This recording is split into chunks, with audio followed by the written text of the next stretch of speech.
Hello बच्चों, let's read the question. So the question here is, a playground merry-go-round is free to rotate about the center on frictionless bearings and air resistance is negligible.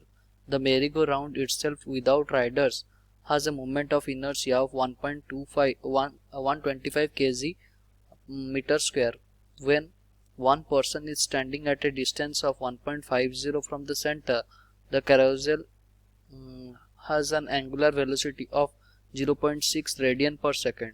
However, as this person moves inward to a point located that is 0.750 meter from the center, the angular velocity increases to 0.800 radian per second. Okay, what is the person's mass? Okay, तो question में क्या पूछ रहा है, एक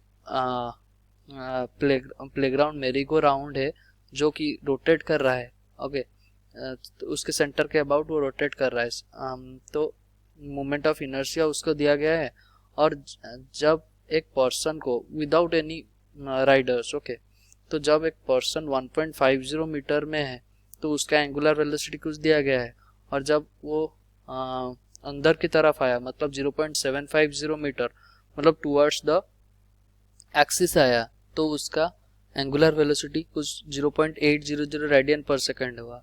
तो persons मास इधर पूछा गया है. Okay, so the key concept of question here is, हम बेसिकली इधर क्या करने वाले हैं, हमें क्या पता है इधर नेट एक्सटर्नल टॉर्क क्या लग रहा है, external torque is 0.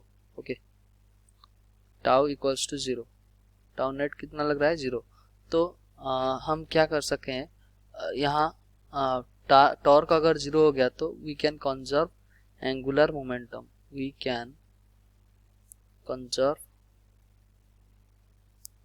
Angular momentum. Okay, तो एंगुलर मोमेंटम को अगर कंजर्व करना होगा तो हम क्या लिखेंगे, I into omega will be constant. Okay, तो क्वेश्चन में देख लेते हैं. जैसे कि क्वेश्चन में दिया गया है, हमारे पास एक मेरी गो राउंड है, और वहाँ मान लो ये हमारा एक मेरी गो राउंड है. ओके, और ये कुछ इसका मोमेंट ऑफ इनर्शिया कितना है, I equals to 125 kg metre square. Okay, तो इसमें क्या हुआ, एक पर्सन यहाँ, दैट इज ये कितना दूरी था, 1.5 मीटर था. ओके, सॉरी, हाँ 1.5 मीटर था. तो वहाँ जब खड़ा था तब एंगुलर वेलोसिटी कितना था, 0.6 रेडियन पर सेकेंड. ओके, और जब ये पर्सन मतलब आगे की तरफ मतलब एक्सिस की तरफ चल के आया मतलब 0.75 मीटर में, ये हो गया 0.75 मीटर, ये कितना हो गया 0.75 मीटर. ओके, तो यहाँ की तरफ जब चल के आया तो इसका ओमेगा, ये टोटल सिस्टम का ओमेगा कितना हो गया 0.8 रेडियन पर सेकेंड. तो हमें बताना है मास ऑफ द पर्सन, इसका मास कितना होगा. ओके, तो हम क्या लिख पाएंगे, I1 omega 1 equals to I2 omega 2, क्योंकि एंगुलर मोमेंटम हमारा क्या होगा, कांस्टेंट होगा. I1 क्या हो जाएगा, यहाँ I1 पहले निकालते हैं. I1 इक्वल्स टू I मतलब moment of inertia due to merry go round. Okay, plus moment of inertia of person, that is if the mass of the person is m into r square. r कितना है 1.5, इसका मतलब 3/2 का whole square. Okay, तो I1 हमारा इतना हो गया, और I2 निकाल लेते हैं. I2 हमारा क्या हो जाएगा, ये 0.75 मीटर जब एक्सिस से दूरी होगा उसका, तो I ऑफ मेरी गो राउंड मतलब मोमेंट ऑफ इनर्शिया ऑफ मेरी go round plus m of person into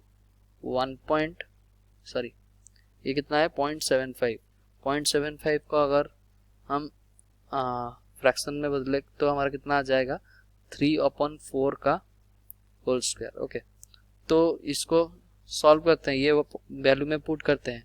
okay, तो आई और मेरी गो राउंड का मान लो हम आई ले रहे हैं। Okay, I plus m into 9/4 whole into omega 1 का वैल्यू कितना है 0.6।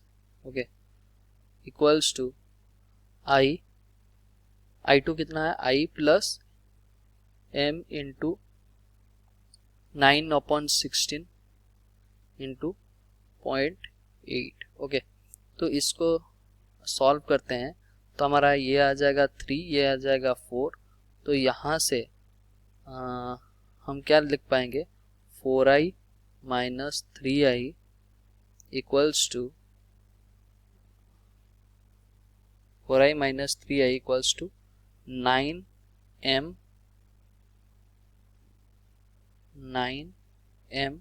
Upon 4 9m upon 4 sorry 9m upon 2।